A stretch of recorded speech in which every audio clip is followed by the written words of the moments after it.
ಇಲ್ಲಿ ಕೇಳು. ಹಾ ಹೇಳು. ನಂಗೆ 2,000 ರೂಪಾಯಿ ಬೇಕಿತ್ತು, ಕೊಡು. 2,000 ರೂಪಾಯ ಯಾಕೆ? ಅದು ನಾನೊಂದ್ ಸ್ಯಾರಿ ನೋಡಿದೀನಿ, ಅದ್ ನಂಗೆ ತುಂಬಾ ಇಷ್ಟ ಆಗಿದೆ. ಆ ಸ್ಯಾರಿ ತಗೋಬೇಕು, ಅದಕ್ಕೋಸ್ಕರ. ನೀನು 2,000 ರೂಪಾಯಿದು ಸ್ಯಾರಿ ಉಡ್ಕೊಬೇಕು ಅಂತ ಕೇಳ್ತಾ ಇದ್ಯಾ? ನಾನ್ ಕೊಡ್ತೀನಿ ಇಲ್ಲ ಅಂತ ಹೇಳ್ತಾ ಇಲ್ಲ. ಆದ್ರೆ ನಾನ್ 20,000 ದುಡಿಯಕ್ಕೆ ಎಷ್ಟು ಕಷ್ಟ ಪಡ್ತಿದೀನಿ ಗೊತ್ತಾ? ಕಷ್ಟಪಟ್ಟಿ ದುಡಿಯೋ ದುಡ್ಡನ್ನ ಉಳ್ಸೋದ್ನ ಕಲಿ, ಉಡಾಯಿಸೋದ್ನ ಕಲಿಬೇಡ. ಸದ್ಯಕ್ಕೆ ಇವಾಗ ನನ್ನ ಹತ್ರ ಅಷ್ಟೊಂದ್ ಕಾಸಿಲ್ಲ.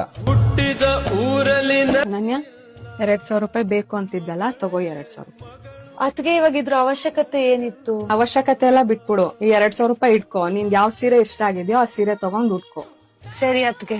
ಅಕ್ಕ, ನೀನ್ ಅವಳನ್ನ ತುಂಬಾ ತಲೆ ಮೇಲೆ ಕುಡ್ಸ್ಕೊತಾ ಇದ್ಯಾ. ಇವತ್ತು ಅವಳು 2,000 ರೂಪಾಯಿ ಸ್ಯಾರಿ ಕೇಳಿದಾಳೆ. ನಾಳೆ ದಿನ ಇನ್ನ ಏನೇನ್ ಕೇಳ್ತಾಳೆ ಅಂತ ಗೊತ್ತಿಲ್ಲ. ನೀನೇನಕ್ಕೆ ಅವಳು ಕಾಸು ಕೊಡ್ತಾ ಇದೀಯ ಅಂತ ನನ್ಗಂತೂ ಅರ್ಥ ಆಗ್ತಾ ಇಲ್ಲ. ಸಾಕು, ಬಾಯಿ ಮುಚ್ಚೋ ನೀನು. ಅವಳಿ ಮನೆಗ್ ಸೊಸೆಯಾಗಿ ಬಂದಿರೋದು. ನೀನ್ ಅವಳನ್ನ ನೋಡ್ಕೊಂಡಿಲ್ಲ ಅಂದ್ರೂ ನಾವ್ ಅವಳನ್ನ ಚೆನ್ನಾಗ್ ನೋಡ್ಕೋತೀವಿ. ನೀನ್ ದುಡ್ಡು ಉಳ್ಸ್ಕೋಬೇಕು ಅಂದ್ರೆ ಉಳ್ಸ್ಕೊಳೋ. ಅವಳನ್ನ ನಮ್ಮನೆ ಮಗಳ ತರ ನಾವ್ ನೋಡ್ಕೋತೀವಿ. ಯಾಕಂದ್ರೆ ಅವಳು ಪಾಪ ಅವ್ರ ಅಪ್ಪ ಅಮ್ಮನ ಬಿಟ್ಟು ನಮ್ನ ನಂಬಿ ನಮ್ಮನೆಗ್ ಬಂದಿದ್ದಾಳೆ. 100 ರೂಪಾಯಿಗೆ 2,000 ರೂಪಾಯಿಗೆಲ್ಲ ಮುಖ ನೋಡ್ಬೇಡ. ಅವಳನ್ನ ಖುಷಿಯಾಗಿ ಇಟ್ಕೊಳ್ಳೋ ಜವಾಬ್ದಾರಿ ನಿಂದು. ಹೌದು ಅಕ್ಕ, ನಂದೇ ತಪ್ಪಾಯ್ತು, ಕ್ಷಮಿಸಿ. ಏನ್ ಪರವಾಗಿಲ್ಲ ಬಿಡು. ಅನನ್ಯ, ನೀನ್ ಯಾವ ಸ್ಯಾರಿ ತಗೊಬೇಕು ಅಂತ ಇದೆಯೋ ಆ ಸ್ಯಾರಿನ ತಗೋ. ನಾನ್ ನಿಂಗೆ ದುಡ್ಡನ್ನ ಕಳಿಸ್ತೀನಿ. ಇನ್ನೊಂದು, ನಿಂಗೆ ಇನ್ನೂ ಏನಾದ್ರು ಬೇಕಿದ್ರೆ ನನ್ನೇ ಕೇಳು, ನಾನ್ ದುಡ್ಡು ಕೊಡ್ತೀನಿ. ಹೆಣ್ಣಿಗೆ ತಾಯಿಯ ಮನೆಯು ಸ್ಥಿರವಲ್ಲ.